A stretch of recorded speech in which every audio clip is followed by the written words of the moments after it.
Hello guys, welcome to my channel algorithm avenue. మనం ఈ వీడియోలో వచ్చేసి టూ టాపిక్స్ చూద్దాం. ఒకటి వచ్చేసి డిఫరెంట్ టైప్స్ ఆఫ్ లెర్నింగ్, ఇంకోటి వచ్చేసి పర్సెప్ట్రాన్ గురించి ఇన్ డీటెయిల్ స్టడీ చేద్దాం. ఫస్ట్, డిఫరెంట్ టైప్స్ ఆఫ్ లెర్నింగ్లో మనకి టూ టైప్స్ ఉంటాయి. అంటే ఇంకా చాలా టైప్స్ ఉంటాయి, కానీ మోస్ట్ ఇంపార్టెంట్లీ మనకి టూ టైప్స్ అవసరం పడతాయి. ఒకటి వచ్చేసి సూపర్వైజ్డ్ లెర్నింగ్, ఇంకోటి వచ్చేసి అన్సూపర్వైజ్డ్ లెర్నింగ్. సూపర్వైజ్డ్ లెర్నింగ్లో ఏంటంటే నువ్వు లేబుల్డ్ డేటా మీద వర్క్ చేస్తావు. అంటే లేబుల్ డేటా అంటే ఇప్పుడు ఏం లేదు, ఒక డేటా సెట్ ఉంది, dog cat classified data set ఉంది. అంటే నీకు గ్రూప్ ఆఫ్ ఇమేజెస్కి డాగ్ అనే లేబుల్ ఉంటుంది, గ్రూప్ ఆఫ్ ఇమేజెస్కి నీకు క్యాట్ అని, అంటే ప్రతి ఇమేజ్ కింద నీకు లేబుల్ అనేది ఒకటి ఉంటుంది. సో దాన్ని బట్టి నీ మోడల్ అనేది అర్థం చేసుకుంటుంది డాగ్ క్యాట్ అని.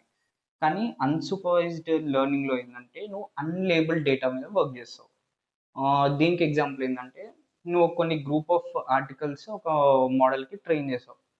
ఆ ట్రైన్ చేసినప్పుడు ఏంటంటే ఆ గ్రూప్ ఆఫ్ ఆర్టికల్స్లో సిమిలారిటీ అంటే సిమిలారిటీని ఫైన్ చేసుకుంటుంది. ఆ group of articles similarity fine చేసుకొని ఇట్లా ప్లాట్ చేసుకోండి. ఇప్పుడు సిమిలర్ డేటా పాయింట్స్ అన్ని ఒక దగ్గరకు వస్తాయి. అంటే ఇక్కడున్న డేటా పాయింట్స్ అన్ని సిమిలర్, ప్లస్ ఇక్కడున్న డేటా పాయింట్స్ అనేవి సిమిలర్. సో ఇట్లా ఆ ఆర్టికల్స్లో ఉన్న సిమిలర్ ఇన్ఫర్మేషన్ని బట్టి అవన్నీ ఐదర్ దీని కింద కన్నా వస్తాయి, లేకపోతే దీని కింద కన్నా వస్తాయి. సో నీకు ఇక్కడ ఏంటంటే ఇది ఒక లేబుల్ కింద తీసుకోవచ్చు, ఇది ఒక లేబుల్ కింద తీసుకోవచ్చు.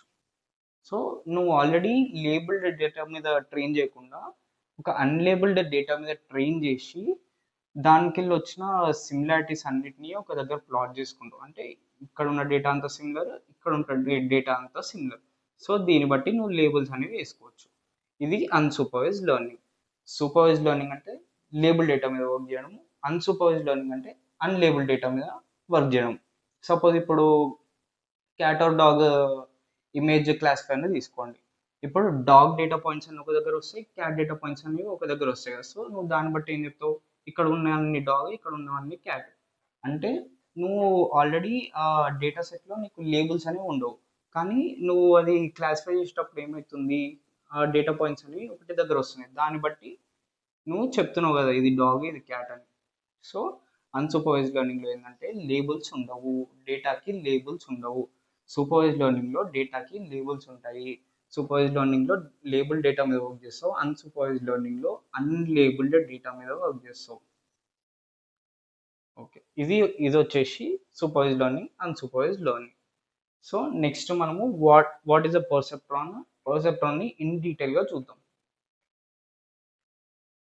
మీకు వెరీ డీప్ న్యూరల్ నెట్వర్క్స్ అర్థం కావాలంటే ఫస్ట్ మీకు ఫండమెంటల్ బ్లాక్ అర్థం కావాలి ఆ న్యూరల్ నెట్వర్క్స్కి. ఆ న్యూరల్ నెట్వర్క్స్ ఫండమెంటల్ బ్లాకే ఈ పర్సెప్ట్రాన్ అంటే. పర్సెప్ట్రాన్ని మనం ఈ వీడియోలో ఇన్ డీటెయిల్ చూద్దాము. ఏ యూట్యూబ్ వీడియోలో కూడా ఇంత డీటెయిల్గా పర్సెప్ట్రాన్ గురించి అయితే ఉండదు. ఓకే, ఫస్ట్ పర్సెప్ట్రాన్ అంటే ఏంటి? పర్సెప్ట్రాన్ అంటే ఏం లేదు, it's same as an artificial neuron. Artificial neuron బ్రెయిన్లో ఎలా అయితే ఫంక్షన్ చేస్తుందో ఈ పర్సెప్ట్రాన్ కూడా ఒక న్యూరల్ నెట్వర్క్లో అంతే ఫంక్షన్ చేస్తుంది. So this is an perceptron. ఇప్పుడు పర్సెప్ట్రాన్ అంటే ఒక బిగ్ న్యూరల్ నెట్వర్క్లో ఫండమెంటల్ యూనిట్, చిన్న ఫండమెంటల్ యూనిట్ని మనం పర్సెప్ట్రాన్ అని పిలుస్తాం. ఈ పర్సెప్ట్రాన్ ఏంటంటే సూపర్వైజ్డ్ మెషిన్ లెర్నింగ్ ప్రాబ్లమ్స్కి మనం యూజ్ చేస్తాం. అంటే సూపర్వైజ్డ్ లెర్నింగ్ ఏంటంటే అది లైక్ లేబుల్ డేటా మీద వర్క్ చేయడానికి పర్సెప్ట్రాన్స్ అనేవి వాడతాం. కానీ ఒకటే పర్సెప్ట్రాన్తో అయితే ఈ న్యూరల్ నెట్వర్క్ యాక్యురసీ బాగుండదు. సో నీకు ఏంటంటే మల్టిపుల్ పర్సెప్ట్రాన్స్ ఉంటేనే న్యూరల్ నెట్వర్క్ పర్ఫార్మెన్స్ అనేది చాలా బాగుంటుంది. సో ఇప్పుడు మనము బేసిక్ స్ట్రక్చర్ ఆఫ్ పర్సెప్ట్రాన్ ఎట్లుంటుందో చూద్దాం. అంటే సింగిల్ లేయర్ పర్సెప్ట్రాన్. అంటే ఈ వీడియోలో మనం ఓన్లీ సింగిల్ లేయర్డ్ పర్సెప్ట్రాన్ అంటే ఏం చూద్దాము, అంటే దాని ఫంక్షన్ ఎలా ఉంటుంది, ఎలా వర్క్ చేస్తుంది, అందులో అయ్యే మ్యాథమెటికల్ క్యాలిక్యులేషన్స్ ఎట్లుంటాయో చూద్దాం. Structure of a పర్సెప్ట్రాన్.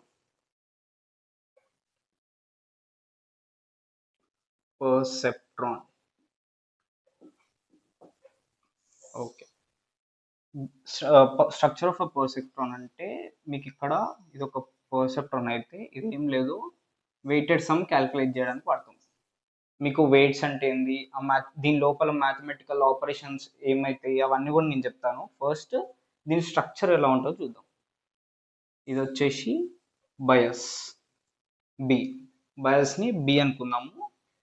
ఇది బయస్కి మనం ఇచ్చే ఒక కాన్స్టెంట్ కోషంట్ అనుకోండి. ఇది వచ్చేసి x1. x1 అంటే ఇన్పుట్, ఫస్ట్ ఇన్పుట్ని మనం x1 అని పిలుస్తున్నాము. ఇది వచ్చేసి సెకండ్ ఇన్పుట్ x2. ఇప్పుడు ఈ x1కి అంటే దీనికి ఈ x1 కరస్పాండింగ్ ఒక వెయిట్ ఉంటుంది w1 అనుకుందాం. ఈ x2 కరస్పాండింగ్ ఒక వెయిట్ ఉంటుంది w2 అనుకుందాం. నెక్స్ట్ ఇక్కడ నీకు z అనేది క్యాల్కులేట్ అవుతుంది. z ఎలా క్యాల్కులేట్ అవుతుంది కూడా మీకు చెప్తాను. నెక్స్ట్ వచ్చేసి యాక్టివేషన్ ఫంక్షన్. యాక్టివేషన్ ఫంక్షన్ అంటే ఏందో కూడా మనం ఫర్దర్గా చూద్దాం. ఇక్కడ నీకు వచ్చేది y హ్యాట్ అంటే ఈ రెండు వచ్చేసి ఇన్పుట్స్, ఇది వచ్చేసి నీ బయాస్, ఇది ఇక్కడ ఈ బ్లాక్ వచ్చేసి నీ వెయిటెడ్ సమ్ క్యాల్కులేట్ చేయడానికి ఈ బ్లాక్ యూజ్ చేస్తాము. ఇంకోటి వచ్చేసి యాక్టివేషన్ ఫంక్షన్. ఇది ఒక basic single layered perceptron structure. So ఇక్కడ మనకి z ఎట్లా క్యాల్కులేట్ అవుతుందంటే ఫస్ట్ ఈ బ్లాక్లో అయ్యే ఆపరేషన్ చూద్దాం. అంటే ఈ బ్లాక్లో ఏం ఆపరేషన్ అవ్వడం వల్ల నీకు z ఎట్లా క్యాల్కులేట్ అవుతుందో చూద్దాం. z ఎట్లా క్యాల్కులేట్ చేస్తామంటే z is equal to x1 into w1 plus x2 into w2 plus 1 into b అంటే ఏంది బయాస్. మనము ఈ వెయిట్స్ ఇంపార్టెన్స్ ఏంది, ఈ బయాస్ ఇంపార్టెన్స్ ఏంది, ఇవన్నీ కూడా ఫర్దర్గా చూద్దాము. జస్ట్ ఇక్కడ ఏం మ్యాథమెటికల్ ఆపరేషన్ అవుతుందో చూద్దాం. సో ఇక్కడ నీకు ఏమవుతుంది, వెయిటెడ్ సమ్ అనేది క్యాల్కులేట్ అవుతుంది. వెయిటెడ్ సమ్ ఎట్లా క్యాల్కులేట్ అవుతుంది, x1 అంటే నీ ఇన్పుట్, ఇది వచ్చేసి నీ ఇన్పుట్ లేయర్, ఇదంతా వచ్చేసి నీ ఇన్పుట్ లేయర్, ఇది వచ్చేసి నీ అవుట్పుట్ లేయర్. బేసిక్గా నీకు ఒక డీప్ న్యూరల్ నెట్వర్క్స్లో 3 లేయర్స్ అనేవి ఉంటాయి. ఒకటి వచ్చేసి ఇన్పుట్ లేయర్, ఇంకోటి వచ్చేసి హిడెన్ లేయర్, ఇంకోటి వచ్చేసి అవుట్పుట్ లేయర్. కానీ మనం ఒక ఫండమెంటల్ స్ట్రక్చర్ చూస్తున్నాం కాబట్టి, అంటే ఒక సింగిల్ పర్సెప్ట్రాన్ని మనం చూస్తున్నాం కాబట్టి ఇలా మనకు ఓన్లీ 2 లేయర్స్ ఉంటాయి. ఒకటి వచ్చేసి ఇన్పుట్ లేయర్, అంటే మనం ఎక్కడైతే ఇన్పుట్ ఇస్తున్నామో దాన్ని మనం ఇన్పుట్ లేయర్ అని పిలుస్తాము. ఎక్కడైతే నీకు అవుట్పుట్ వస్తుందో దాన్ని మనము అవుట్పుట్ లేయర్ అని పిలుస్తాం. అంటే ఇక్కడ హిడెన్ లేయర్ అని ఏం లేదు, కానీ మీకు డీప్ న్యూరల్ నెట్వర్క్స్ అంటే డెవలప్ అవుతున్న కొద్దీ మీకు హిడెన్ లేయర్స్ అని కూడా మీకు చూపిస్తాను అవి ఎట్లుంటాయో. సో ఇక్కడ మీకు ఏం ఆపరేషన్ అవుతుంది, వెయిటెడ్ సమ్ అనేది క్యాల్కులేట్ అవుతుంది. వెయిటెడ్ సమ్ ఎట్లా క్యాల్కులేట్ అవుతుంది, x1 ఇంటూ దాని కరస్పాండింగ్ వెయిట్, x2 ఇంటూ దాని కరస్పాండింగ్ వెయిట్, ఇది వచ్చేసి బయాస్. సో మీరు ఇక్కడ ఒకటి అబ్జర్వ్ చేయొచ్చు, x1కి దాని కరస్పాండింగ్ వెయిట్ ఉంది, x2కి దాని కరస్పాండింగ్ వెయిట్ ఉంది, కానీ ఒక నోడ్కి వచ్చేసి మనకి అంటే ఒక పర్సెప్ట్రాన్కి వచ్చేసి మనకు ఒకటే బయాస్ ఉంది. ఎందుకంటే ప్రతి ఏ న్యూరల్ నెట్వర్క్ అన్నా తీసుకోండి, each node has its own bias. అంటే ఏ న్యూరల్ నెట్వర్క్లో అన్నా ఒక్క నోడ్కి ఒక్కటే బయాస్ ఉంటుంది. సో మనం ఇక్కడ ఒకటే పర్సెప్ట్రాన్ తీసుకున్నాం కాబట్టి ఒకటే బయాస్ ఉంది.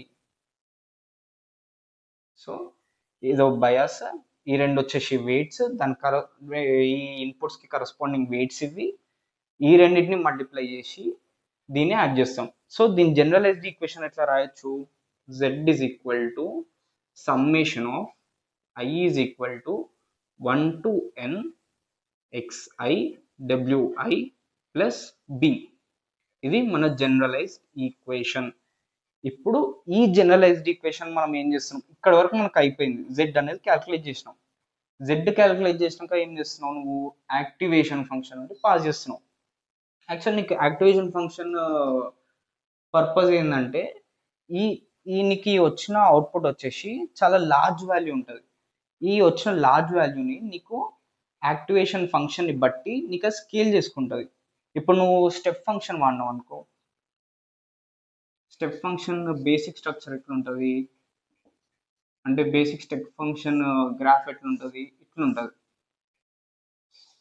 నెగిటివ్ వాల్యూస్ అన్ని జీరోస్ వస్తాయి, పాజిటివ్ వాల్యూస్ అన్ని 1 వస్తాయి. అంటే ఎదర్ 0 or 1. ఇక్కడ కూడా అంటే బేసిక్ పర్సెప్ట్రాన్లో ఇనీషియల్గా మనకి స్టెప్ ఫంక్షన్ అనేది వాడారు. స్టెప్ ఫంక్షన్లో ఏమవుతుంది, ఇదిదాకా నీకు ఒక అవుట్పుట్ వస్తుంది, అది లార్జ్ వాల్యూ ఉంటుంది, ఏదో నెగిటివ్ అని ఉండని పాజిటివ్ అని ఉండని, అది లార్జ్ వాల్యూ ఉంటుంది. ఆ లార్జ్ వాల్యూని నువ్వు ఏదర్ 0 కన్నా క్లాసిఫై చేస్తున్నావు, లేకపోతే 1 కన్నా క్లాసిఫై చేస్తున్నావు.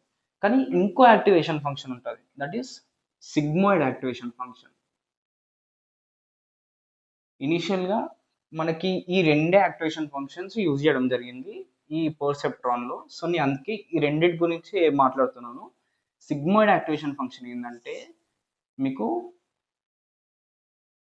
ఇట్లా వచ్చి, అంటే ఇది దాకా ఇది 1, ఇది మన థ్రెషోల్డ్ వాల్యూ 0.5, ఇది వచ్చేసి 0. అంటే 0 అంటే ఇది 0 to 1 మధ్యలో వాల్యూస్ అనేది అంటే స్కేల్ చేస్తుంది. అంటే ఇప్పుడు నీకు ఇక్కడ ఒక లార్జ్ వాల్యూ వస్తుంది కదా, దాన్ని 0 or 1 మధ్యలో ట్రాన్స్ఫర్ చేస్తుంది, అంటే ట్రాన్స్ఫార్మ్ చేస్తుంది. అంటే ద వాల్యూస్ అబోవ్ 0.5 or 1, అంటే వాల్యూస్ గ్రేటర్ దెన్ 0.5 ఉంటే 1 వస్తుంది, వాల్యూస్ లెస్ దెన్ 0.5 ఉంటే 0 వస్తుంది. సో బేసిక్గా ఈ రెండు యాక్టివేషన్ ఫంక్షన్స్ యూజ్ చేయడం జరిగింది. ఏదర్ స్టెప్ ఫంక్షన్ అన్న వాడచ్చు, సిగ్మాయిడ్ అన్న వాడచ్చు. స్టెప్ ఫంక్షన్ అంటే ఏంది, 1 or 0 అంతే, 1 or 0 మధ్యలో వాల్యూస్ అని ఏముండదు. కానీ సిగ్మాయిడ్లో ఏంది, 0 to 1 మధ్యలో వాల్యూస్ ఉంటాయి, ఏదో 0.5, 0.4, 0.3 ఇట్లా వాల్యూస్ ఉంటాయి. అంటే 0.5 కంటే ఎబోవ్ ఉన్న వాల్యూస్ అని 1, 0.5 కంటే బిలో ఉన్న వాల్యూస్ అని 0. సో ఇది నీ యాక్టివేషన్ ఫంక్షన్స్. సో ఈ Z అనేది స్కేల్ అవ్వడానికి ఏదర్ స్టెప్ ఫంక్షన్ యూజ్ చేసినప్పుడు ఏమో 0 or 1 అవుతుంది, సిగ్మాయిడ్ వాడినప్పుడేమో 0 to 1 మధ్యలో వస్తుంది. సో నువ్వు ఈ లార్జర్ వాల్యూని స్కేల్ చేస్తున్నావు ఇప్పుడు, 0 or 1 for step, 0 to 1 for sigmoid. So నువ్వు రెండింటి మధ్యలో స్కేల్ చేస్తున్నావు యాక్టివేషన్ ఫంక్షన్లోకి పంపించి. సో అప్పుడు నీకు వచ్చేసి వై హ్యాట్ అనేది ప్రిడిక్టెడ్ అవుట్పుట్. సో ఇక్కడ మీకు బేసిక్గా రెండు ఆపరేషన్స్ జరుగుతాయి. ఒకటి వచ్చేసి వెయిటెడ్ సమ్ క్యాలిక్యులేట్ చేస్తున్నావు, ఇంకోటి వచ్చేసి యాక్టివేషన్ ఫంక్షన్ నుంచి పాస్ చేస్తున్నావు. ఇది ఒక బేసిక్ పర్సెప్ట్రాన్లో అయ్యే operations. So after calculating y hat, అంటే వై హ్యాట్ క్యాలిక్యులేట్ చేసినాక మనకి ఏమవుతుందో చూద్దాం. ఓకే, ఇప్పుడు మనము వై హ్యాట్ అనేది క్యాలిక్యులేట్ చేసాం. వై హ్యాట్ అంటే ఏంది, the output predicted by our model. అంటే మోడల్ మనకి ఈ వై హ్యాట్ అనే అవుట్పుట్ ప్రిడిక్ట్ చేసింది, కానీ మన యాక్చువల్ అవుట్పుట్ ఏంది, వై. మన యాక్చువల్ అవుట్పుట్ వచ్చేసి వై. అంటే ఇప్పుడు ఒక డేటా ఉంది, ఆ డేటాలో x1, x2 అనే 2 ఫీచర్స్ ఉన్నాయి. ఆ x1, x2 ఫీచర్స్కి కరస్పాండింగ్ ఏముంది, వై అనే అవుట్పుట్ ఉంది. సో ఆ వై అనేది యాక్చువల్ అవుట్పుట్. ఈ వై హ్యాట్ అనేది ఆ ఫీచర్స్లో ఉన్న డేటాని ఇచ్చినప్పుడు నీకు మోడల్ ప్రిడిక్ట్ చేసిన అవుట్పుట్ వచ్చేసి ఇది వై హ్యాట్. ఇప్పుడు ఈ వై హ్యాట్ క్యాలిక్యులేట్ చేసినాక ఏం చేస్తామంటే ఎర్రర్ క్యాలిక్యులేట్ చేస్తాం. అంటే ఈ యాక్చువల్ అవుట్పుట్కి మోడల్ ప్రిడిక్ట్ చేసిన అవుట్పుట్కి ఎంత తేడా ఉందో మనం క్యాలిక్యులేట్ చేస్తాం, అది మనం ఎర్రర్ అంటాం. Error is equal to y minus y hat. Okay, ఇప్పుడు ఈ ఎర్రర్ క్యాలిక్యులేట్ చేసినాక నీకు జనరల్గా ఇనీషియల్ స్టేజెస్లో ఎప్పుడు కానీ మీకు ఎర్రర్ అనేది ఎక్కువనే వస్తుంది. ఈ ఎర్రర్ ఎక్కువ వచ్చినప్పుడు మళ్ళీ ఏం చేస్తామంటే, ఈ ఎర్రర్ ఎక్కువ వచ్చింది కాబట్టి నువ్వు ఏమేమి చేంజ్ చేయగలుగుతావు ఈ ఎర్రర్ని తగ్గించడానికి, ఇన్పుట్స్ నీకు ఫిక్స్ ఉంటాయి. ఈ ఇన్పుట్స్ అనేవి ఎప్పుడు ఫిక్స్ ఉంటాయి. సో నీకు ఇక్కడ చేంజ్ చేయడానికి స్కోప్ ఏముంది, W1, W2, W1, W2 bias, ఈ మూడింటిని చేంజ్ చేయడానికి నీకు ఆప్షన్ ఉంది. సో ఇప్పుడు ఈ ఎర్రర్ అనేది క్యాల్కులేట్ అయినాక ఏమవుతుందంటే ఈ వెయిట్ అప్డేషన్ అనేది జరుగుతుంది, ఈ వెయిట్ సింకప్ బయాస్ అప్డేషన్ అనేది జరుగుతుంది. సో మళ్ళీ ఈ వెయిట్ సింకప్ బయాస్ అప్డేట్ అయ్యి మళ్ళీ నెక్స్ట్ డేటాకి ఈ వెయిట్ సింకప్ బయాస్ మల్టిప్లై అయ్యి ఆ తర్వాత మళ్ళీ యాక్టివేషన్ జెడ్ క్యాల్కులేట్ అయ్యి ఆ తర్వాత మళ్ళీ యాక్టివేషన్ ఫంక్షన్లోకి మనము ఆ జెడ్ వాల్యూని పాస్ చేసి మళ్ళీ వై హ్యాట్ క్యాల్కులేట్ చేస్తాం. అప్పుడు మళ్ళీ వై మైనస్ వై హ్యాట్ ఇట్లా మనము చేసుకుంటూ వస్తాం. ఇట్లనో చూద్దాం. ఇప్పుడు ఎర్రర్ క్యాల్కులేట్ అయిందా, ఈ ఎర్రర్ తర్వాత నీకు జనరల్గా ఎర్రర్ ఇనిషియల్ స్టేజెస్లో ఎప్పుడు కానీ ఎక్కువనే ఉంటుంది. సో ఇప్పుడు మనం నెక్స్ట్ ఏం చేయాలి, వెయిట్స్ని అప్డేట్ చేసుకోవాలి. అంటే ఈ వెయిట్స్ ఎట్లా ఉండాలి, మనం ఎర్రర్ని ఎంతవరకు మినిమైజ్ చేయగలిగితే అంతవరకు మినిమైజ్ చేసుకోవాలి. సో అట్లా నీకు ఈ వెయిట్స్ అనేవి కావాలి. So weight updation.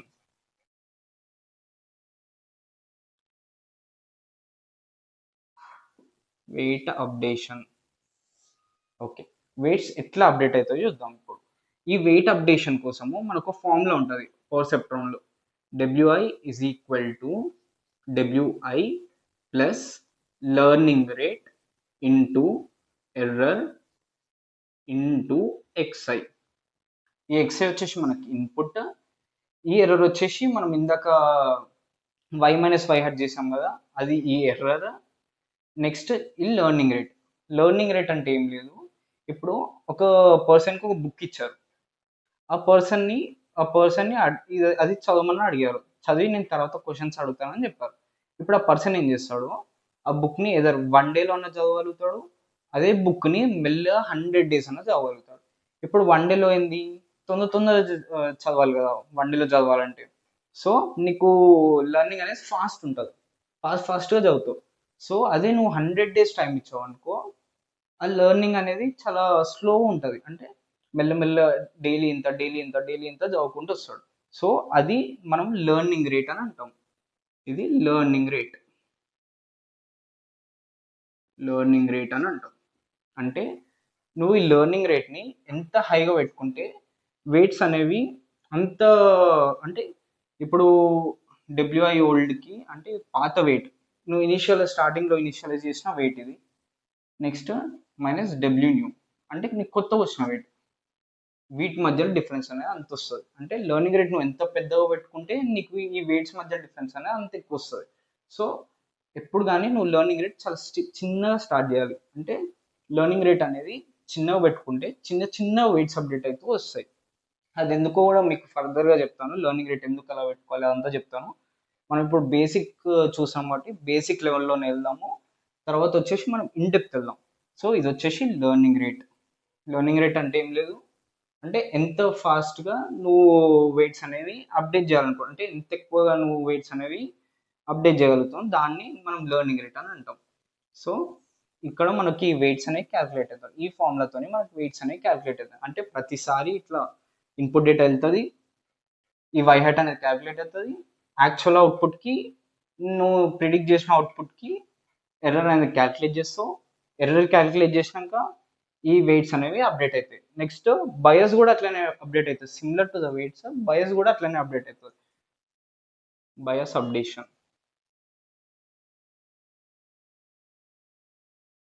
కానీ బయస్కి వచ్చేసి కొంచెం ఫార్ములా డిఫరెన్స్ వస్తుంది.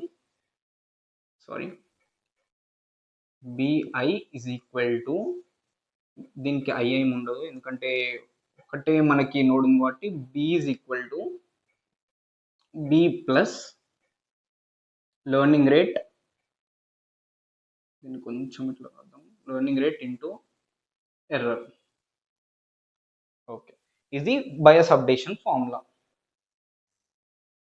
వెయిట్ అప్డేషన్ ఫార్ములా ఏంది, W I is equal to W I plus learning rate into నీకు వచ్చే ఎర్రర్ ఇంటూ నీ యాక్చువల్ ఇన్పుట్. ఈ బయస్ వచ్చేసి B is equal to bias plus learning rate into error. ఇది నీ బయస్ అప్డేషన్ ఫార్ములా. ఇదేమో వెయిట్స్ అప్డేషన్ ఫార్ములా, ఇదేమో బయస్ అప్డేషన్ ఫార్ములా. ఇట్లా నీకు కరస్పాండింగ్ ప్రతి ఇన్పుట్కి నీకు సేమ్ ప్రాసెస్ అయితే వస్తుంది. ఫస్ట్ ఇన్పుట్ పోయినప్పుడు వై హట్ క్యాలిక్యులేట్ చేస్తుంది, తర్వాత వెయిట్స్ అనేవి మళ్ళీ బ్యాక్ వస్తుంది, ఆ కరస్పాండింగ్ ఇన్పుట్స్కి ఇట్లా వెయిట్స్ మళ్ళీ అప్డేట్ అవుతాయి, మళ్ళీ నెక్స్ట్ ఇన్పుట్ వస్తుంది, ఆ న్యూ వెయిట్స్ ఇంకా బయస్ అనేవి ఆ కొత్త వచ్చిన ఇన్పుట్కి మల్టిప్లై అయ్యి యాడ్ అయ్యి మళ్ళీ జెడ్ క్యాలిక్యులేట్ అవుతుంది, మళ్ళీ ఎర్రర్ క్యాలిక్యులేట్ అవుతుంది, మళ్ళీ ఎర్రర్ క్యాలిక్యులేట్ అయ్యి ఎర్రర్ ఒకవేళ మళ్ళీ డిఫరెన్స్ ఎక్కువ వచ్చింది అనుకో, మళ్ళీ వెయిట్స్ అనేవి అప్డేట్ అవుతాయి, మళ్ళీ థర్డ్ ఇన్పుట్కి ఈ కొత్త వెయిట్స్ అనేవి మల్టిప్లై అవుతాయి. సిమిలర్గా ఇట్లా ప్రాసెస్ అనేది కంటిన్యూ అవుతూనే ఉంటుంది. ఎప్పటివరకు కంటిన్యూ అవుతుంది, నీ వై హ్యాట్ వాల్యూ అనేది తగ్గే వరకు అది అంటే సారీ ఎర్రర్ అనేది తగ్గే వరకు అది క్యాలిక్యులేట్ అయితేనే ఉంటుంది. సో ఇది ఒక బేసిక్ మ్యాథమెటికల్ ఆపరేషన్ ఒక పర్సెప్ట్రాన్లో జరిగేది. ఓకే, మీకు ఈ వెయిట్ అప్డేషన్స్ అంతా అర్థమైందని అనుకుంటున్నాను. అయితే ఈ వెయిట్స్ అని అప్డేట్ అయినాక అప్పుడు ఏం జరుగుతుంది, తర్వాత ఏం జరుగుతుంది అది చూద్దాం ఇప్పుడు. ఫస్ట్ ఇనీషియల్గా మనకు వచ్చేసి టూ థింగ్స్ ఉంటాయి. ఒకటి వచ్చేసి ట్రైనింగ్ టైమ్, ఇంకోటి వచ్చేసి టెస్టింగ్ టైం. ఎప్పుడు కానీ ఒక డేటా ఇచ్చినప్పుడు కొంచెం డేటాని ట్రైనింగ్కి తీసుకుంటాం, ఇంకొంచెం డేటాని టెస్టింగ్కి తీసుకుంటాం. ఇప్పుడు ఎట్లా అంటే మీకు మీరు ఒక సివిల్స్ ఎగ్జామ్కి ప్రిపేర్ అవుతారు.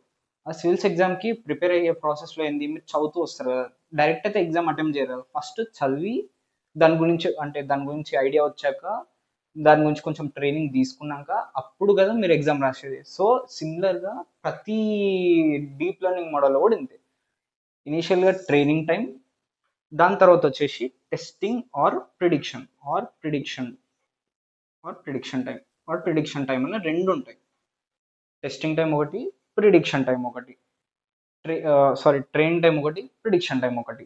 ఈ ట్రైనింగ్ టైంలో ఏం చేస్తామంటే ఇందాక ఇన్పుట్స్ ఇచ్చి వెయిట్ అప్డేట్స్ అయితే అవన్నీ చెప్పాను చూసావా, అదన్నీ ట్రైనింగ్ టైంలో అవుతాయి. ఇప్పుడు అవన్నీ అయిపోయినాక నీకు ఒక ఫిక్స్డ్ వెయిట్స్ ఇంకా బయస్ అనేవి వస్తాయి. అంటే ఎర్రర్ మొత్తం చాలా మైన్యూట్ వాల్యూ ఉంటుందా, అప్పుడు నీకు ఇంకా ఎర్రర్ వెయిట్స్ అప్డేషన్ అనేది అయిపోతుంది. సో నీకు అప్పుడు ఏమవుతుంది, ఆ వెయిట్స్ అనేవి ఒక ఫిక్స్డ్ ఆ వెయిట్స్ అనేది ఒక ఫిక్స్డ్ వాల్యూ వస్తుంది కదా. ఆ ఫిక్స్డ్ వాల్యూ వచ్చినాక ఏం చేస్తావు అంటే నీ టెస్టింగ్ డేటాను పంపిస్తావు దాంట్లోకి. నీ టెస్టింగ్ డేటాని పంపించి దాని మీద ప్రిడిక్షన్ చేస్తావు ఆ టెస్టింగ్ డేటా మీద. సో మీకు ట్రైనింగ్ టైంలో ఏమవుతుంది, ఇట్లా వెయిట్స్ అప్డేట్ అయ్యి ఇదంతా ఎర్రర్ క్యాలిక్యులేషన్ ఇదంతా అవుతుంది. కానీ టెస్టింగ్ టైంలో ఏంటంటే అదంతా అసలు ఏం కాదు. వెయిట్స్ అప్డేషన్ కానీ ఎర్రర్ క్యాలిక్యులేషన్ కానీ ఇట్లాంటివన్నీ కావు. మీకు టెస్టింగ్ టైంలో ఏంటంటే డైరెక్ట్ వెయిట్స్ని ఇన్పుట్స్కి మల్టిప్లై చేస్తావు, జెడ్ క్యాలిక్యులేట్ చేస్తావు, వై హ్యాట్ క్యాలిక్యులేట్ చేస్తావు. ఈ మాత్రమే అవుతుంది మీకు టెస్టింగ్ టైంలో. అదే ట్రైనింగ్ టైంలో ఏమవుతుంది, వై హ్యాట్ క్యాలిక్యులేట్ చేసినాక మళ్ళీ దాంట్లోకి వెళ్ళి ఎర్రర్ క్యాలిక్యులేట్ చేస్తావు, మళ్ళీ దాన్ని బ్యాక్ పంపించి నీకు వెయిట్స్ అనేవి అప్డేట్ చేసుకుంటూ మళ్ళీ నెక్స్ట్ శాంపుల్కి అవి వెయిట్స్ అనేవి మల్టిప్లై అవుతాయి. సో అట్లా మీకు ట్రైనింగ్ టైంలో జరుగుతుంది. అదే టెస్టింగ్ టైంలో అదంతా కాదు. టెస్టింగ్ టైంలో ఎప్పుడు కానీ వెయిట్స్ అప్డేషన్ బయాస్ అప్డేషన్ కాదు. డైరెక్ట్ వెయిట్స్ అనే ట్రైనింగ్ టైంలోనే మనకి W1 W2 బయాస్ ఈ త్రీ అనేవి ఫిక్స్డ్ వాల్యూస్ వస్తాయి. ట్రైనింగ్ టైంలో ఫిక్స్డ్ వాల్యూస్ వస్తాయి. ఆ ఫిక్స్డ్ వాల్యూస్ని మనము టెస్టింగ్ డేటాలో ఉన్న ప్రతి ఇన్పుట్కి మల్టిప్లై చేసి అవుట్పుట్ క్యాలిక్యులేట్ చేస్తాం. ఇది ట్రైనింగ్, ఇది టెస్టింగ్ ఆర్ ప్రిడిక్షన్. నెక్స్ట్ మనం వచ్చేసి ఈ వెయిట్స్ వల్ల ఏం ఇంపార్టెన్స్ వస్తుందో చూద్దాం. ఈ వెయిట్స్ అనేవి ఎట్లా అంటే ఇప్పుడు నీకు ఒక టూ ఫీచర్స్ ఉన్నాయి, X1 X2 అనేవి టూ ఫీచర్స్ ఉన్నాయి కదా. దీనికి కరస్పాండింగ్ వెయిట్స్ మనము అసైన్ చేస్తున్నాం. ఇనిషియల్గా మనం ఎప్పుడు కానీ వెయిట్స్ ర్యాండమ్ వాల్యూస్ అసైన్ చేస్తాం. మీకు నచ్చిన వాల్యూ మీరు అసైన్ చేసుకోండి ఫస్ట్. ఏ మీకు ఏ వాల్యూ అంటే ఆ వాల్యూ ర్యాండమ్గా అసైన్ చేసుకుంటారు ఈ వెయిట్స్కి. ఈ వెయిట్స్కి ర్యాండమ్ వాల్యూస్ అసైన్ చేసినాక ట్రైనింగ్ టైంలో ఏమవుతుందంటే ఈ వెయిట్స్ అనేవి అప్డేట్ అవుతాయి కదా. ఈ అప్డేట్ అయిన వెయిట్స్కి నీకు సపోజ్ ఇది వచ్చేసి 0.9, ఇది వచ్చేసి 0.1 వచ్చింది. సో ఈ X1 అనే ఫీచర్స్కి కరస్పాండింగ్ వెయిట్ ఏంది, ఇది. ఈ X2 అనే ఫీచర్స్కి కరస్పాండింగ్ వెయిట్ ఏంది, ఇది. సో మీకు ఆ అవుట్పుట్ క్యాల్కులేట్ చేయడంలో ఈ X1 అనే అంటే X1 అనే ఫీచర్ ఇంపార్టెన్స్ ఎక్కువ ఉంది దెన్ X2. అంటే ఇప్పుడు ఈ హయ్యర్ వాల్యూ ఏం ఇండికేట్ చేస్తుందంటే నీకు అవుట్పుట్ వై హ్యాట్ క్యాలిక్యులేట్ చేయడంలో ఈ X1 అనే ఫీచర్ ఇంపార్టెన్స్ X2 ఫీచర్ కంటే ఎక్కువ ఉంది. అంటే దిస్ ఇస్ ద మోస్ట్, అంటే ఇది వచ్చేసి most important feature in calculating the y hat value. అంటే వై హ్యాట్ క్యాలిక్యులేట్ చేయడంలో X1 రోల్ ఎక్కువ ఉంది దెన్ X2 ఫీచర్. ఓకే, మనం నేర్చుకున్నదంతా ఇప్పుడు ఒక ఎగ్జాంపుల్ త్రూ చూద్దాం. ఇప్పుడు ఈ ఎగ్జాంపుల్లో ఏముందంటే ఇప్పుడు ఇది వచ్చేసి ఇది X1 ఫీచర్, ఇది వచ్చేసి X1 ఫీచర్, ఇది వచ్చేసి క్వాలిటీ ఆఫ్ సిమెంట్, ఇది X2 ఫీచర్, ఇది క్వాలిటీ ఆఫ్ బ్రిక్స్. ఇదేమో మనము స్ట్రెంత్ అంటే స్ట్రాంగ్ ఆర్ వీక్ క్లాసిఫై చేస్తున్నాం. ఇప్పుడు 78% ఇప్పుడు క్వాలిటీ మంచిగా ఉంది ఒక సిమెంట్ది, ప్లస్ బ్రిక్స్ క్వాలిటీ బాగుంది, అప్పుడు స్ట్రెంత్ ఆఫ్ ద హౌస్ ఏంటిది, స్ట్రాంగ్ ఉంటుంది. ఇప్పుడు అదే క్వాలిటీ ఆఫ్ సిమెంట్ లో ఉంది, బ్రిక్స్ క్వాలిటీ లో ఉంది, అప్పుడు నీ స్ట్రెంత్ ఎట్లుంటుంది, వీక్ ఉంటుంది. సో ఇది వచ్చేసి మన ఒక చిన్న example data set.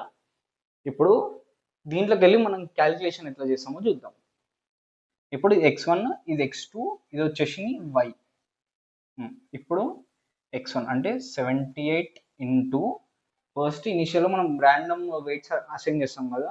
W1 wait మనం 1 తీసుకుందాము ప్లస్ 80x2 ఇంటూ డబ్ల్యూ టూ వెయిట్ వచ్చేసి మనం 2 తీసుకుందాము. బయాస్ టర్మ్ వచ్చేసి మనం 1 తీసుకుందాం ఇనిషియల్గా. ఇవి ర్యాండమ్గా మీరు ఏవన్నా వాల్యూస్ అసైన్ చేసుకోవచ్చు. సో ఇది వచ్చేసి మన x1, ఇది వచ్చేసి మన W1, ఇది వచ్చేసి మన x2, ఇది వచ్చేసి మన W2, ఇది వచ్చేసి మన బయాస్ B. సో దీనికి వెళ్ళి మీకు y అనేది క్యాలిక్యులేట్ అవుతుంది. ఇప్పుడు y ఎట్లా క్యాలిక్యులేట్ అవుతుంది? 78 ఇంటూ 1 78. నెక్స్ట్ వచ్చేసి 160 ప్లస్ 78 138 239 వస్తుంది. So this is your y hat value. ఇప్పుడు ఈ y hat వాల్యూ ఏం చేస్తావు ఇక్కడ, ఇది అంటే సారీ ఇది నీ z వాల్యూ, ఇది నీ z వాల్యూ. అంటే నీకు ఇక్కడ z వాల్యూ క్యాలిక్యులేట్ అయ్యాక ఏం చేస్తున్నావు, ఒక యాక్టివేషన్ ఫంక్షన్కి వెళ్ళి పాస్ చేస్తున్నాం. మనం ఇక్కడ యాక్టివేషన్ ఫంక్షన్ ఏం అజ్యూమ్ చేసుకున్నాము, స్టెప్ ఫంక్షన్ అజ్యూమ్ చేసుకున్నాము. స్టెప్ ఫంక్షన్ ఏం చేస్తుంది, నెగిటివ్ వాల్యూస్ అన్ని 0లో క్లాసిఫై చేస్తుంది, పాజిటివ్ వాల్యూస్ అన్ని 1లో క్లాసిఫై చేస్తుంది. సో 239 ఏంటిది, పాజిటివ్ వాల్యూ. ఇప్పుడు దీన్ని ఎఫ్ ఆఫ్ జెడ్ యాక్టివేషన్ ఫంక్షన్లోకి వెళ్ళి పాస్ చేస్తే ఏమొస్తుంది, మనకి 1 వస్తుంది. సో అప్పుడు ఏంది, దీని కరస్పాండింగ్ నీకు ఏమొచ్చింది, స్ట్రాంగ్ అనే వచ్చింది. సో ఇఫ్ సపోజ్ 0 వచ్చింది అనుకుందాం. ఇప్పుడు ఈ వెయిట్స్ నువ్వు నెగిటివ్ తీసుకొని సపోజ్ నీకు 0 వచ్చింది అనుకుందాం. 0 వచ్చినప్పుడు ఏమవుతుంది, నీకు ఇది యాక్చువల్ అవుట్పుట్ y, ఇది నీకు వచ్చిన ఇది y hat. అంటే ఇది నువ్వు అజ్యూమ్ చేసుకున్నావు అనుకో జస్ట్ అజ్యూమ్ చేసుకున్నావు, నీకు 0 వచ్చింది అని అజ్యూమ్ చేసుకున్నావు. ఇప్పుడు y hat 0 వచ్చింది. సో అప్పుడు ఏం చేస్తావు, ఎర్రర్ క్యాలిక్యులేట్ చేస్తావు. 1 - 0 = 1. తర్వాత ఈ 1 వచ్చినాక నువ్వేం చేస్తావు, నెక్స్ట్ వెయిట్స్ అనేవి అప్డేట్ చేస్తావు. వెయిట్స్ బయాస్ రెండు అప్డేట్ చేస్తావు. రెండు అప్డేట్ చేసినాక ఏం చేస్తావు, ఆ కొత్త వెయిట్స్ వచ్చేసి దీనికి మల్టిప్లై చేస్తావు. ఆ కొత్త వెయిట్స్ ఇంకా బయాస్ని దీనికి మల్టిప్లై చేసి యాడ్ చేసి అప్పుడు మళ్ళీ ఇక్కడ y hat క్యాలిక్యులేట్ చేస్తావు. సో ఇట్లా నీ ప్రాసెస్ అనేది జరుగుతుంది. అంటిల్ ఎప్పటిదాకా జరుగుతుంది, మీ ఎర్రర్ అనేది రిడ్యూస్ అయ్యే వరకు ఈ ప్రాసెస్ అనేది జరుగుతూనే ఉంటుంది. సో ఇదే ఎగ్జాంపుల్. నెక్స్ట్ వచ్చేసి మనము న్యూరాన్ అండ్ పర్సెప్ట్రాన్. అంటే ఒక మంచి బ్రెయిన్ న్యూరాన్కి ఇంకా ఒక ఆర్టిఫిషియల్ న్యూరాన్ అంటే పర్సెప్ట్రాన్కి ఎట్లా, అంటే ఎంత సిమిలారిటీస్ ఉంటాయి, అంటే ఎన్ని డిఫరెన్సెస్ ఉంటాయి, ఇవి చూద్దాం. ఇప్పుడు ఈ హ్యూమన్ బ్రెయిన్ న్యూరాన్లో ఏంటంటే, ఇప్పుడు ఇక్కడ ఈ ఇన్పుట్స్ తీసుకునే వచ్చేసి డెండ్రైట్స్ అంటాం. అంటే ఇప్పుడు నువ్వు నీ కళ్ళతో చూసినావు. ఇప్పుడు నేను ఈ కెమెరాని చూస్తున్నాను, నాకు ఇక్కడ ఏం కనిపిస్తుంది, ఫోన్ కనిపిస్తుంది. ఇప్పుడు ఆ ఫోన్కి వెళ్ళి ఈ ఐస్ నుంచి ఇన్పుట్ అనేది వెళ్తుంది, ఈ డెండ్రైట్స్కి వెళ్తుంది. ఈ డెండ్రైట్స్ నుండి వచ్చిన ఇన్పుట్ ఈ న్యూక్లియస్ లోపల నీకు కొన్ని సమ్ రియాక్షన్స్ అనేవి జరుగుతాయి. ఆ రియాక్షన్స్ అయినాక ఇట్లా డేటా అనేది పాస్ అవుతుంది. ఇట్లా డేటా పాస్ అయ్యి ఇక్కడ వీటికి ఏంటంటే సమ్ ఇంకో న్యూరాన్ అనేది కనెక్ట్ అయి ఉంటుంది. సో ఇంకో న్యూరాన్స్కి వెళ్ళి అట్లా నీకు అవుట్పుట్ అనేది పాస్ అయితే వస్తుంది. అంటే ఇక్కడికి వెళ్ళి డెండ్రైట్స్ నుండి నీకు ఇన్పుట్ వస్తుంది, ఈ న్యూక్లియస్లో సమ్ కెమికల్ రియాక్షన్స్ అయ్యి సంథింగ్ ఏదో జరుగుతుంది. తర్వాత ఆ వాల్యూ అనేది ఇక్కడ వచ్చే వాల్యూ నీకు ఏంటిది, ఇక్కడ వచ్చే వాల్యూ వచ్చేసి నీకు y hat వాల్యూ. ఈ y hat వాల్యూ అనేది నీకు యాక్సాన్లోకి వెళ్ళి పాస్ అయ్యి ఈ సినాప్సిస్లోకి వెళ్ళి వచ్చి ఈ సినాప్సిస్ నుండి వేరే న్యూరాన్కి కనెక్ట్ అయి ఉంటుంది. సో ఇది వచ్చేసి నీకు ఇన్పుట్ లేయర్, ఇది వచ్చేసి హిడెన్ లేయర్ అనుకోండి. ఇది వచ్చేసి మీ హిడెన్ లేయర్, ఇది వచ్చేసి మీ అవుట్పుట్ లేయర్. సో ఇది ఒక బేసిక్ హ్యూమన్ న్యూరాన్లో అయ్యే functions. So similar to that way ఏంటంటే, ఇది మన ఇన్పుట్ లేయర్. ఈ ఇన్పుట్ లేయర్ నుంచి మనకి ఇక్కడ ఏంది, బేసిక్గా మ్యాథమెటికల్ ఆపరేషన్స్ అనేవి అవుతున్నాయి. అయినాక ఇక్కడ జెడ్ అనేది క్యాలిక్యులేట్ అవుతుంది, అండ్ ప్లస్ ఇక్కడ యాక్టివేషన్ ఫంక్షన్ నుంచి మనకి y hat అనేది అవుట్పుట్ వస్తుంది. సో మీకు సిమిలారిటీ క్లియర్గా తెలుస్తుంది కదా, ఇన్పుట్స్ వెళ్తున్నాయి, ఇది డెండ్రైట్స్, ఇవి సిమిలర్ టు డెండ్రైట్స్, ఇన్పుట్స్ వెళ్తున్నాయి. న్యూక్లియస్ ఏంది, ఇది ఈ వెయిటెడ్ సమ్ ఈ పార్ట్, ఇది సేమ్ న్యూక్లియస్ లానే పర్ఫామ్ చేస్తుంది. ఈ న్యూక్లియస్ నుంచి మీకు జెడ్ క్యాలిక్యులేట్ అయితే తర్వాత యాక్టివేషన్ ఫంక్షన్ అప్లై అయ్యి అవుట్పుట్ అనేది వస్తుంది. సో ఇవి మీకు కొన్ని సిమిలారిటీస్. అంటే ఈ పర్సెప్ట్రాన్ అనేది బేసిక్గా ఏంటంటే ఇన్స్పైర్డ్ ఫ్రమ్ బ్రెయిన్ న్యూరాన్. అంటే స్ట్రక్చరల్లీ ఇట్స్ ఇన్స్పైర్ అంటే స్ట్రక్చరల్గా బ్రెయిన్ న్యూరాన్ నుంచి ఇన్స్పైర్ అయింది, కానీ ఫంక్షన్ వైజ్ అయితే ఇన్స్పైర్ అవ్వలేదు. సో ఇప్పుడు మనము డిఫరెన్సెస్ చూద్దాం ఈ బ్రెయిన్ న్యూరాన్కి ఇంకా ఈ పర్సెప్ట్రాన్కి డిఫరెన్సెస్ చూద్దాం. సో ఈ బ్రెయిన్ న్యూరాన్లో వచ్చేసి మనకి మిలియన్స్ ఆఫ్ ఇన్పుట్స్ అనేవి వస్తాయి. అంటే కొన్ని మిలియన్స్ ఆఫ్ ఇన్పుట్స్ అనేవి ఈ డెండ్రైట్స్ నుండి వస్తాయి. కానీ ఇక్కడ ఏంటంటే మీకు కొన్ని చాలా లిమిటెడ్ ఇన్పుట్ అనేది ఉంటుంది. అంటే మీరు చూడొచ్చు ఎంత సింపుల్గా ఉందో ఈ పర్సెప్ట్రాన్ స్ట్రక్చర్ అనేది. అంటే కొన్ని లిమిటెడ్ ఇన్పుట్స్ వరకే ఇది సపోర్ట్ చేస్తుంది, అంటే మంచి పర్ఫార్మెన్స్ అనేది ఇస్తుంది. సో ఇంకోటి వచ్చేసి ఈ న్యూక్లియస్లో మీకు ఏమవుతుందో సైంటిస్ట్ కూడా తెలియదు, కానీ ఇక్కడ ఏమవుతుంది సింపుల్గా మ్యాథమెటికల్ ఆపరేషన్ అనేది అవుతుంది. సో ఈ రెండు వచ్చేసి బేసిక్ డిఫరెన్సెస్. ఒకటి వచ్చేసి millions of inputs, limited inputs. ఇక్కడ వచ్చేసి న్యూక్లియస్లో మీకు చాలా కాంప్లెక్స్ ఆపరేషన్ అనేది అవుతుంది, కానీ ఇక్కడ ఏంది ఒక బేసిక్ బేసిక్ ఆపరేషన్ అనేది అవుతుంది.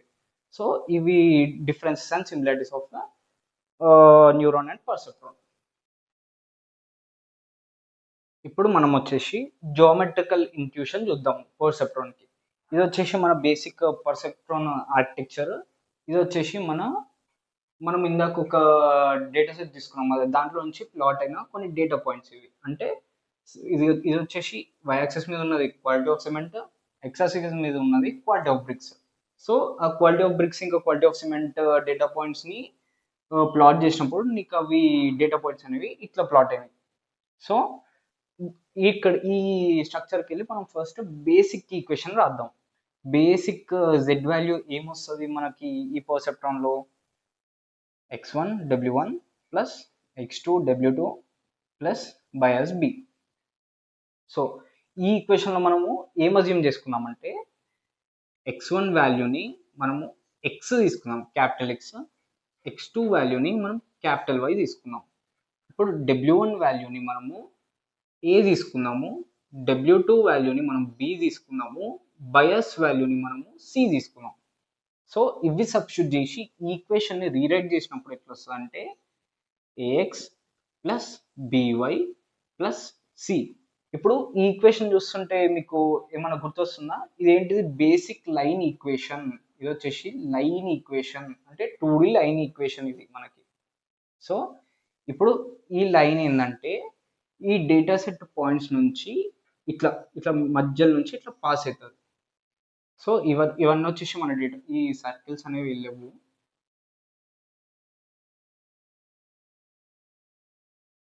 ఓకే, ఇవి వచ్చేసి మన డేటా పాయింట్స్, ర్యాండమ్గా స్ప్రెడ్ అయి ఉన్న మన డేటా పాయింట్స్. ఇది వచ్చేసి మన లైన్ ఈక్వేషన్. అంటే ఈ ఈక్వేషన్లో నుంచి మనకు వచ్చిన బేసిక్ ఈక్వేషన్ మనము అంటే ఆటోమేటిక్గా ఇట్లా ప్లాట్ అయి ఉంటుంది. మనం ఏం ప్లాట్ చేస్తలేము, ఆటోమేటిక్గా డేటా పాయింట్స్ అనేవి ఇట్లా స్ప్రెడ్ అయి ఉన్నాయి, అవి క్లాసిఫై చేస్తూ ఆ లైన్ అనేది ఇట్లా పాస్ అవుతుంది ఈ లైన్ ఈక్వేషన్ బట్టి. సో ఇక్కడ నుంచి మనం ఇంకోటి రాద్దాం. ఇప్పుడు ఒక డేటా తీసుకున్నాం, ఇప్పుడు x or y some data తీసుకున్నాం. సో దానికి నీకు ఒక కరస్పాండింగ్ జెడ్ వాల్యూ వచ్చింది. ఇప్పుడు ఆ జెడ్ వాల్యూ ఎట్లా అంటే greater than or equal to 0 ఉన్నప్పుడు, అంటే sorry greater than or equal to a x plus b y plus c ఉన్నప్పుడు ఏంటంటే ఈ డేటా పాయింట్స్ కిందకి ఫాల్ అవుతుంది. ఇప్పుడు అదే value less than z is less than a x plus b y plus c అయినప్పుడు అది ఈ డేటా పాయింట్స్ కిందకి వస్తుంది. ఇది వచ్చేసి మన a x plus b y plus c line equation. So ఇక్కడ ఏంటంటే జెడ్ వాల్యూ మనము కొత్త డేటా పాయింట్స్కి తీసుకున్నాం, అంటే ఎక్స్ అండ్ వై వాల్యూ మనం కొత్త డేటా పాయింట్స్ తీసుకున్నప్పుడు మనకు జెడ్ అనేది వస్తుంది కదా. ఇప్పుడు ఆ z value greater than or equal to ఈ లైన్ ఈక్వేషన్ అయినప్పుడేమో ఇక్కడ ఫాలో అవుతుంది, లెస్ దెన్ ఈ లైన్ ఈక్వేషన్ అన్నప్పుడు ఏంది ఇక్కడ ఫాలో అవుతుంది. సో ఇక్కడ వచ్చేసి మన వీక్ హౌసెస్ ఉన్నట్టు ఈ డేటా పాయింట్స్ అన్ని కలిపి వీక్ హౌసెస్, ఈ డేటా పాయింట్స్ అన్ని కలిపి స్ట్రాంగ్. సో మీరు ఇక్కడ ఒకటి అబ్జర్వ్ చేయొచ్చు, ఈ లైన్ అనేది ఏం చేస్తుంది, ఒక 2 రీజియన్స్ కింద క్రియేట్ చేస్తుంది. ఒక రీజన్ వచ్చేసి వీక్ హౌసెస్ ఉన్నాయి, ఇంకో రీజన్ వచ్చేసి స్ట్రాంగ్ హౌసెస్ ఉన్నాయి. సో సిమిలర్గా అంటే పర్సెప్ట్రాన్ బేసిక్ ఆపరేషన్ కూడా ఇదే. ఇప్పుడు ఒక 2 క్లాసెస్ ఉన్నప్పుడు టూ క్లాసెస్ నువ్వు ఒక గ్రాఫ్ మీద ప్లాట్ చేసినప్పుడు ఇప్పుడు ఈ పర్సెప్ట్రాన్ ఏం చేస్తుంది అంటే ఆ టూ క్లాసెస్ మధ్య నుంచి ఒక లైన్ అనేది క్రియేట్ అంటే డివైడ్స్ ఇంటూ అది ఒక టూ రీజన్స్ కింద డివైడ్ చేస్తుంది. ఆ టూ రీజన్స్ లో ఒక సైడ్ ఫాల్ అయిన ఏమో ఒక క్లాస్, ఇంకో సైడ్ ఫాల్ అయిన ఏమో ఇంకో క్లాస్. అంటే ఈ పర్సెప్ట్రాన్ ఒక లైన్ డ్రా చేస్తుంది. ఆ లైన్ కి ఇటు సైడ్ ఉన్నాయేమో ఒక క్లాస్, ఇటు సైడ్ ఉన్నాయేమో ఇంకో class. So this is the ఇది బేసిక్ ఆపరేషన్ ఆఫ్ పర్సెప్ట్రాన్. పర్సెప్ట్రాన్ ఇట్లా క్లాసిఫై చేసుకుంటుంది ఒక రెండు క్లాసెస్ ఉన్నప్పుడు. అంటే మనం ఫస్ట్ ఒక లైన్ అంటే అది ఏం చేస్తుంది, ఒక లైన్ గీస్తుంది. అంటే సపరేటింగ్ దిస్ డేటా పాయింట్స్ ఒక లైన్ గీస్తుంది. ఇటు సైడ్ అన్ని ఫాలో అయ్యేమో ఒక క్లాస్, ఇటు సైడ్ ఫాలో అయ్యేమో ఇంకో క్లాస్. సో ఇప్పుడు మనము డెఫినేషన్ ఆఫ్ పర్సెప్ట్రాన్ చూడొచ్చు. అంటే ఇంతసేపు మనము మీరు అబ్జర్వ్ చేసి ఉంటారు, మనం పర్సెప్ట్రాన్ని అసలు యాక్చువల్గా డెఫినేషన్ అంటే ఏందో చూడలేదు. ప్లస్ ఇంకోటి వచ్చేసి వెయిట్స్ ఇంపార్టెన్స్ చూసాం కానీ బయస్ ఇంపార్టెన్స్ చూడలేదు. సో ఇప్పుడు ఈ రెండు చూద్దాం. ఇప్పుడు మనము డెఫినేషన్ ఆఫ్ ఎ పర్సెప్ట్రాన్ చూద్దాం. A perceptron is fundamental building block of neural networks and is one of the simplest types of artificial neurons used as an binary classifier whether an input belongs to one class or another. ఇప్పటి వరకు మీకు discuss చేసినంత ఈ definition లో ఉంది. A perceptron is a fundamental building block of an artificial neural network అని మీకు చెప్పాను. And is one of the simplest types of artificial neurons. అంటే same human brain neuron replica ఇది పర్సెప్ట్రాన్ అనేది used as an binary classifier. అంటే ఈ perceptron function ఏంటంటే only binary classification చేస్తుంది. ఇప్పుడు డాగ్ అరే క్యాట్ క్లాసిఫికేషన్ ఉంది, ఇది ఏంది బైనరీ క్లాసిఫికేషన్. అంటే ఇట్లా వన్ ఆర్ అనదర్ ఇట్లా ఉన్నప్పుడు దాన్ని బైనరీ క్లాసిఫికేషన్ అంటావు.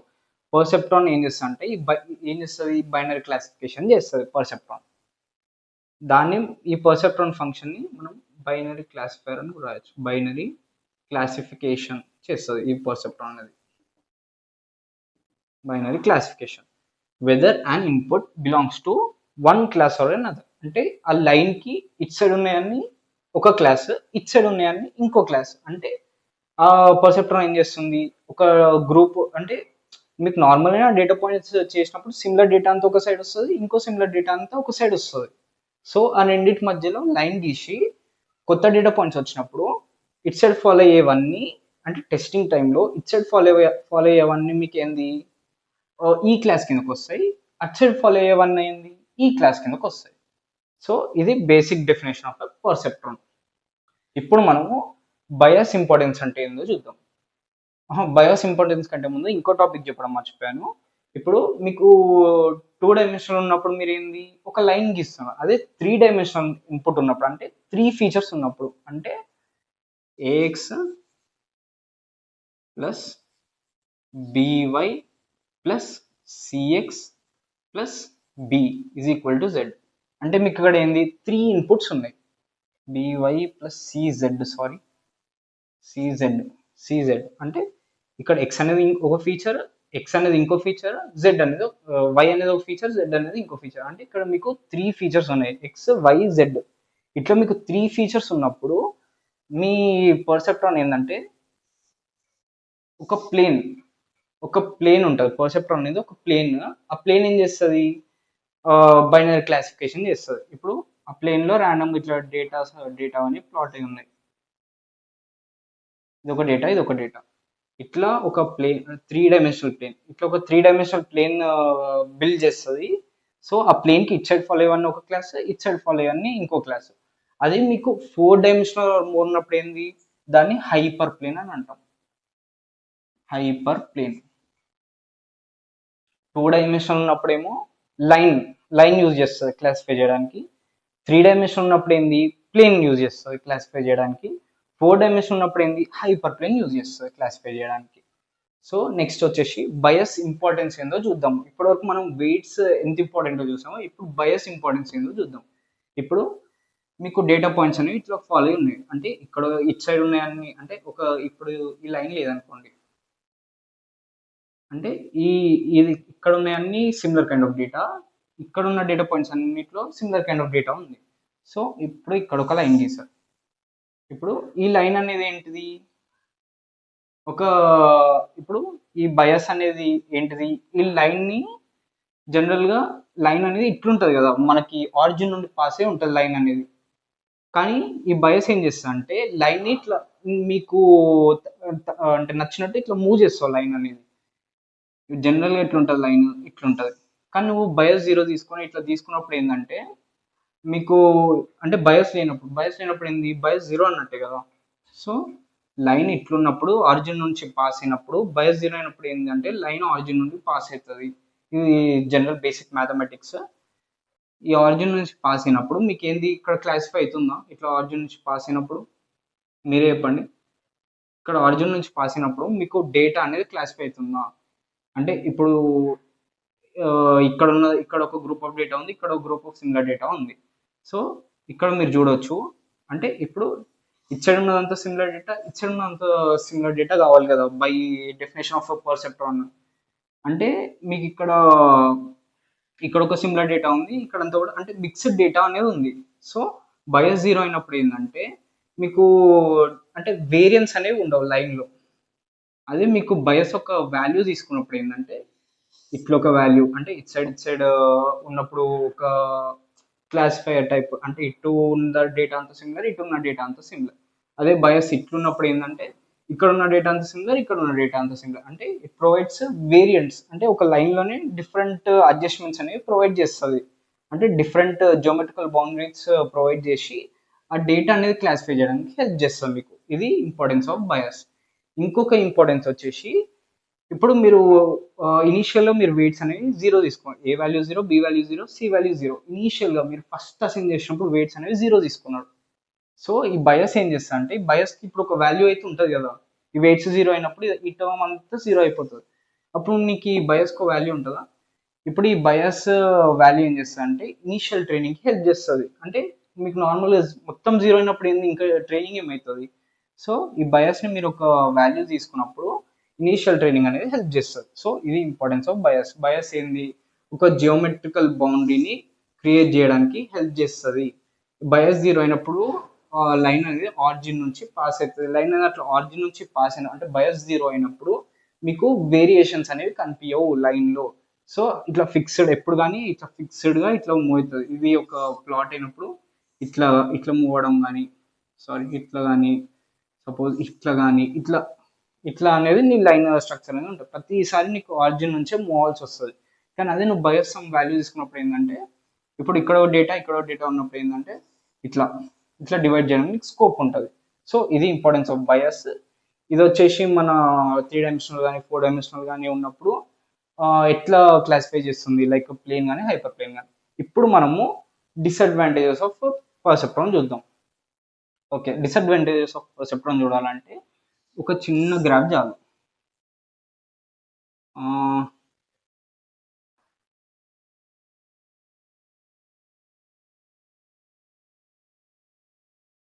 ఇట్లా ఒక 2 క్లాసెస్ అనేవి ఇట్లున్నాయి. అంటే ఇట్లా ఫాలో అయినయన్నీ ఒక సిమిలర్ కైండ్ ఆఫ్ డేటా. ఇట్లా సర్క్యులర్‌గా ఇట్లా ఫాలో అయినయి చూసినారా? అదంతా ఒక సిమిలర్ కైండ్ ఆఫ్ డేటా. ఆ సర్కిల్ లోపల ఈ డేటా పాయింట్స్ అనేవి సిమిలర్ కైండ్ ఆఫ్ డేటా. ఇప్పుడు ఇవి ఎట్లున్నాయి లీనియర్‌గా ఉన్నాయా? ఇప్పుడు ఇట్లా మీరు ఒక లీనియర్ లైన్ ఇట్లా గాని గీసినప్పుడు మీకది క్లాసిఫై అయితుందా? అయితలేదు గదా! సో, ఇట్లాంటి నాన్ లీనియర్ డేటా ఉన్నప్పుడు నీ పర్సెప్ట్రాన్ అనేది ఫెయిల్ అయితుంది. అబ్సల్యూట్‌గా ఫెయిల్ అయితుంది. సో, ఎప్పుడు గాని పర్సెప్ట్రాన్ అనేది linear data or linear kind of data మీదనే వర్క్ చేయడానికి హెల్ప్‌ఫుల్ అయితది. మీకు నాన్ లీనియర్ డేటా ఉన్నప్పుడు పర్సెప్ట్రాన్ వర్క్ అవ్వదు. సో, ఇక్కడ మీరు క్లాసిఫై చేయాలంటే ఒక సర్కిల్ గీయాలి. కానీ పర్సెప్ట్రాన్‌కి ఆ క్వాలిటీ అనేది లేదు. ఇట్లా సర్కిల్ గీసి ఇట్లా క్లాసిఫై చేసే క్వాలిటీ లేదు. అది ఓన్లీ లైన్స్ గాని, ప్లేన్స్ గాని ఇట్లాంటివి యూజ్ చేసుకొని క్లాసిఫై చేస్తది. So, this is the biggest disadvantage of a perceptron. So, ఈ డిసడ్వాంటేజ్ ఉండడం వల్ల మనము నోడ్స్ ఇంకా డీపర్ న్యూరల్ నెట్వర్క్స్ వాడతాం. సో, మీరు ఇంకో పాయింట్ చెప్పడం మర్చిపోయాను. ఈ జెడ్ వాల్యూ యాక్టివేషన్ ఫంక్షన్ నుండి పాస్ చేస్తాం. యాక్టివేషన్ ఫంక్షన్స్ కొన్ని ఉంటాయి. రెలు అని ఇట్లాంటివన్నీ ఉంటాయి. ఇట్లాంటివన్నీ ఏం చేస్తాయంటే నాన్ లీనియర్ డేటా అంటే ఇట్లాంటి డేటా మీద వర్క్ చేయడానికి హెల్ప్ చేస్తాయి. కానీ ఇప్పుడు ఈ పర్సెప్ట్రాన్ మీద కూడా యాక్టివేషన్ ఫంక్షన్ మీరు ఒక నాన్ లీనియర్ యాక్టివేషన్ ఫంక్షన్ తీసుకున్నారనుకో అప్పుడు కూడా ఇది ఫెయిల్ అవుతుంది. అంటే ఎట్లాంటి యాక్టివేషన్ ఫంక్షన్ తీసుకున్నా పర్సెప్ట్రాన్ అనేది బైనరీ క్లాసిఫికేషనే చేస్తుంది, నాన్ లీనియర్ డేటా అనేది క్లాసిఫై చేయదు. ఇప్పుడు ఇది వచ్చేసి మన whole discussion about perceptron. First మనము learning, different types of learning చూసాము. ఇది in detailed intuition of perceptron. So ఈ వీడియోకి అయితే ఇంతే. మీకు నచ్చితే లైక్, షేర్ అండ్ సబ్స్క్రైబ్ చేసుకోండి. నెక్స్ట్ వీడియోలో మీట్ అవ్వండి. Thank you.